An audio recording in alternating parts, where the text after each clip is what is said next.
så jättenervös. Så jag har verkligen dragit ut på att filma den här. Jag vet inte varför jag är nervös egentligen. Utan som ni kan läsa i titeln så är det min berättelse om hur jag kom ut som bi. Men alltså, det är ingen som vet det här typ. Alltså bara mina närmaste vänner. Så att jag är så nervös att jag ska berätta det här för alla er. Men wish me luck då. Att det här kommer bli bra. Och att du kanske får hjälp om du vill komma ut som bi eller homosexuell eller vad som helst. Pan eller det finns ju massa olika. Eller du kanske inte vill komma ut som någonting. Du kanske är hetero. Men oavsett så tänkte jag att det är många som vill att jag skulle dela med mig lite av den här storytimen. Jag gick in lite på det när den videon när jag sa att jag räddade min mammas liv. Så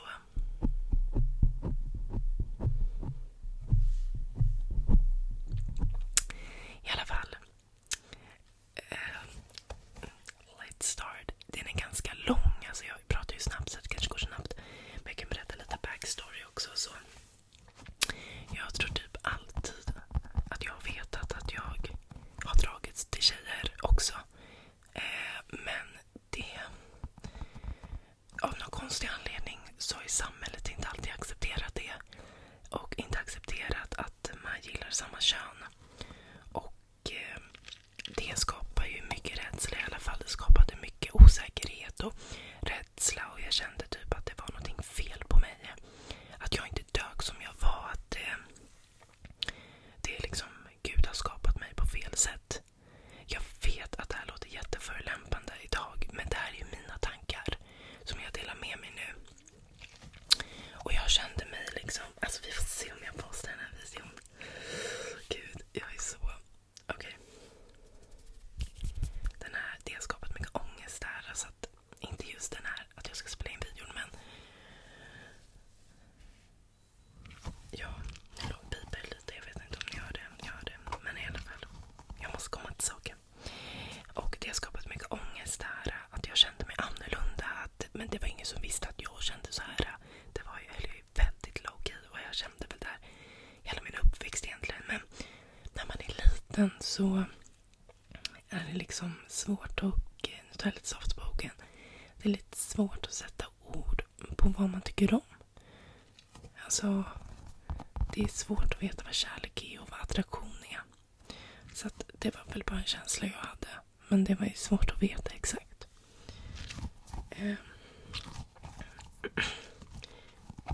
Tappar jag bort mig här. Men i alla fall. Så att jag har känt mycket ångest över det då. Sen så var jag tillsammans med mitt ex. Och jag känner ju, alltså jag är inte attraherad på det sättet när jag är tillsammans med någon. Det är inte så jag tänker, jag var tillsammans med en tjej. Men det tog slut med honom. Och jag kände så här, nej. Jag ska ta mig ur mitt skal nu i tanken när det hände kanske för 3-4 år sedan. Och idag är jag 22 för 23 så jag var väl 18-19 någonting. Så jag kände så här, nej Isabelle, nu tar du dig i kragen och nu ska du gå ut och dejta tjejer och se hur det känns. För att jag hade ju aldrig dejtat en tjej så att det kanske bara är en tanke av att jag gillar tjejer typ. Och bara ett dit. Eller liksom, gud nu måste jag se om det låter jättemycket. Så jag ber om ursäkt för det, då måste jag sätta in dem. Nej, det låter inte så mycket, det låter utanför. Okej. Gud vad flummig video.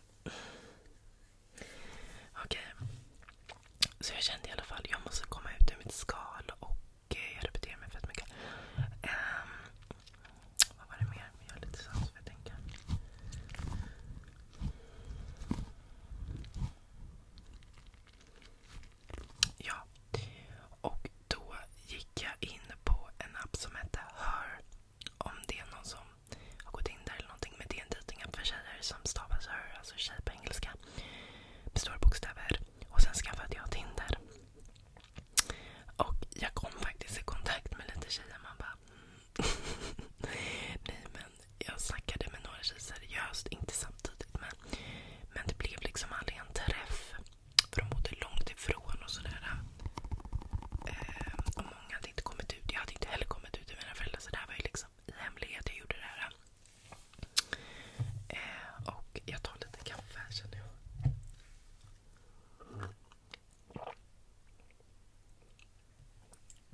hon sa fruktansvärda saker till mig som jag förstår inte hur mamma kan säga det. Men hon är som hon är, som sagt. Hon tyckte inte att jag var hennes barn. Hon älskade inte mig längre. Hon sa mycket, mycket värre saker. Men alltså, ja, hon tyckte bara att jag inte skulle finnas på den här jorden liksom. För att det var det vidrigaste jag kunde vara. Och när hela det här skedde så dejtade jag den här tjejen samtidigt. Och det fick mig att känna mig, jag vet inte varför, men jag kände mig så smutsig. Alltså jag ville typ bara duscha av mig den här skammen som jag kände över att jag gillade tjejer. Och jag kände mig bara så fruktansvärt felplacerad.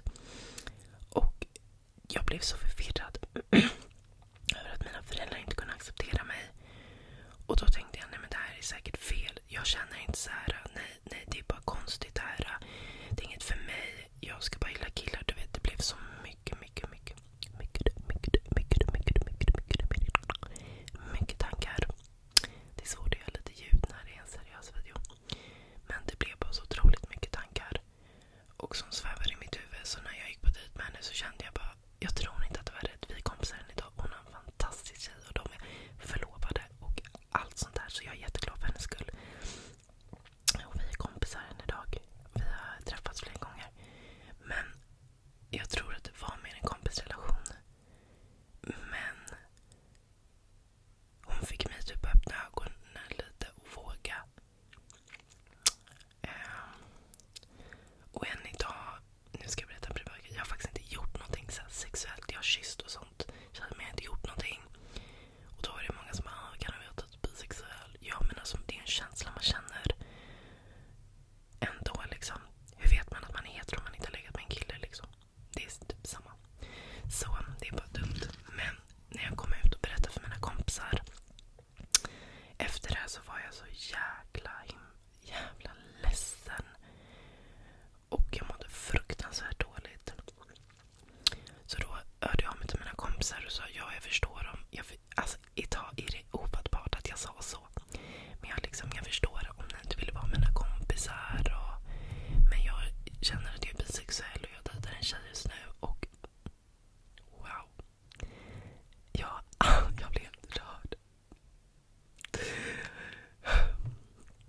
Jag har aldrig fått så fint stöd av någon under den resan som jag gick igenom. Det är en dåvarande kompis som heter kompis med idag, men hon gav otroligt bra stöd. Och det är jag evigt tacksam över. Hon heter Ylva. Hon kollar inte på den här videon, men evigt tacksam att hon fanns där. Och sen så mina andra fina vänner som jag inte tänker nämna namn på. Ni är bäst och tack för att ni fanns där för mig. Och jag är så evigt tacksam att de accepterade mig. Bara, men självklart, vadå? Det spelar väl ingen roll. Och någon annan bara, men jag tror också jag är bisexuell. Alltså det var så självklart och så okej. Och så nytänkande att liksom inte gammalmodigt och bara, ja men det är väl okej. Vem bryr sig? Typ så. Så att det fick mig att känna mig okej. Men grejen var att min mamma pratade inte med mig på 3-4 dagar. Så fort jag kom in i rummet så tittade hon på mig så avskyvärd och så gick hon. Och när jag försökte prata med henne så bara, alltså hon totalt ignorerade mig i mitt ansikte och typ tittade ner på mig och tyckte att jag var fruktansvärt äcklig. Sen pratade hon med min pappa så här. Jag var i samma rum och sen skulle hon prata med pappa för att hon ville inte prata med mig. Och sen äcklig jag var och liksom, ja, fruktansvärda saker var sagda. Och det var ju då liksom en kväll som min farfar kom över. Och då kom mamma och sa bara, du säger inget om det här. Det här får inte komma ut liksom. Jag var okej. Och det var då hon satte den här köttbiten i halsen. Och jag gjorde Heimlich på henne. Och hon har aldrig tackat mig för det heller. Och det är så här, jag behöver inte att någon bara, tack. Du är världens bästa dotter. Hela den där tröttan. Men alltså, hon låtsas som att det inte har hänt. Och efter det så var hon fortfarande dryg mot mig. Så att jag gjorde ett jävla dumt val. Men alltså, är man ung och inte förstår sitt självvärde mer. Jag vet inte varför jag gjorde så. Men då gick jag tillbaka till mina föräldrar och sa, jag är nog inte bi, det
samtidigt känner jag att man kan hjälpa många genom mina erfarenheter. Och jag känner bara, stå upp för dig själv. För att jag kommer inte sluta. För att ingen annan kommer stå upp för dig sen. Alltså du har bara dig själv. Om det är familj som inte approve of who you are, nej, då är inte de bra människor tycker jag. För jag är så här, och jag dömer inte hur andra är. Och jag vill bara säga det här, och det här är vissa idioter som tror det här, men jag blir bara jag tänder inte på tjejer i omklädningsrum när jag står och ska byta om till gymmet, eller om jag är på simmar, då tänder inte jag på tjejer på det sättet. Folk tror så, du tänder på allting, alla tjejer. Nej, för det första är jag ganska kräsen. Jag har en väldigt specifik smak, så det är inte så många jag tycker är attraktiva, men och jag tänder inte på mina vänner för de är min familj och det här vet ju de. Men alltså, det är så här, folk tror att när man är homosexuell eller bisexuell så tänder man på alla som rör sig.